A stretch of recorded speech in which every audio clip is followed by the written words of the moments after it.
9 a.m. Welcome to Good Day Extra. Little thinkers tackling big ideas. That's the idea behind a new ethics class at Rollins College. But these students are just 4 and 5 years old. The news station's Sydney Cameron shows us. You're going to be so brave, you're going to be blindfolded. It may look like these 4 and 5-year-olds at Hume House Child Development Center are just playing a game.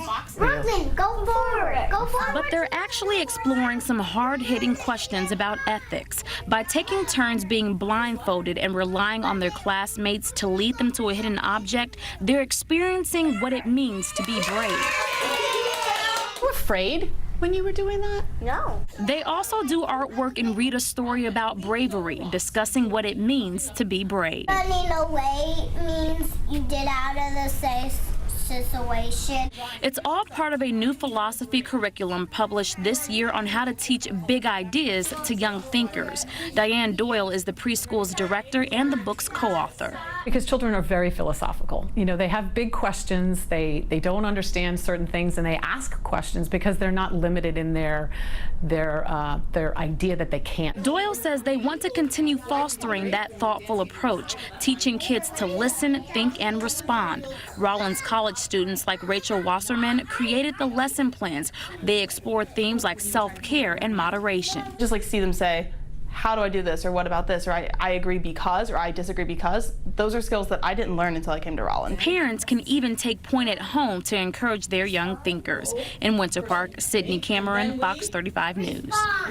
And joining us right now is Eric Kenyon. He is the Director of Engagement of the Holt School at Rollins. He's also the co-author of a new book called Ethics for the Very Young, a philosophy curriculum for early childhood education. Great to have you. Yeah, good Thanks morning. for being here. All right, so sweet to watch these children and see how they interact.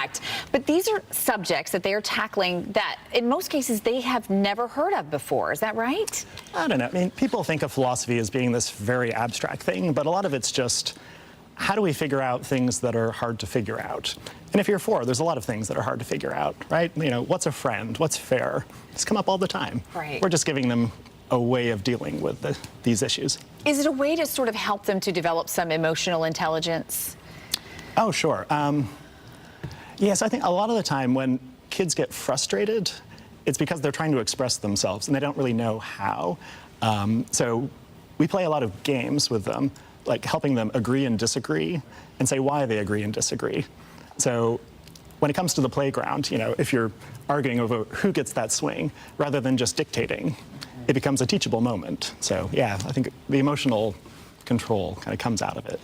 So a lot of kids or parents are going to watch this and say, oh, I'd love for my kid to be in that class. Obviously, not every kid can. So what do you want parents who are at home watching to take away from this? What can they learn? How can they do this at the home? So I actually have colleagues from all around the world. So somebody from Hong Kong was in touch with me saying she wanted to have parents having more thoughtful discussions with their children. So a lot of it just comes down to how we ask questions. So some questions are just yes or no. Some are just for your opinions. But then there's this kind of in-between of, well, there's maybe more than one answer, but not anything goes. So like, what's a friend? I mean, do you know what a friend is? Could you say?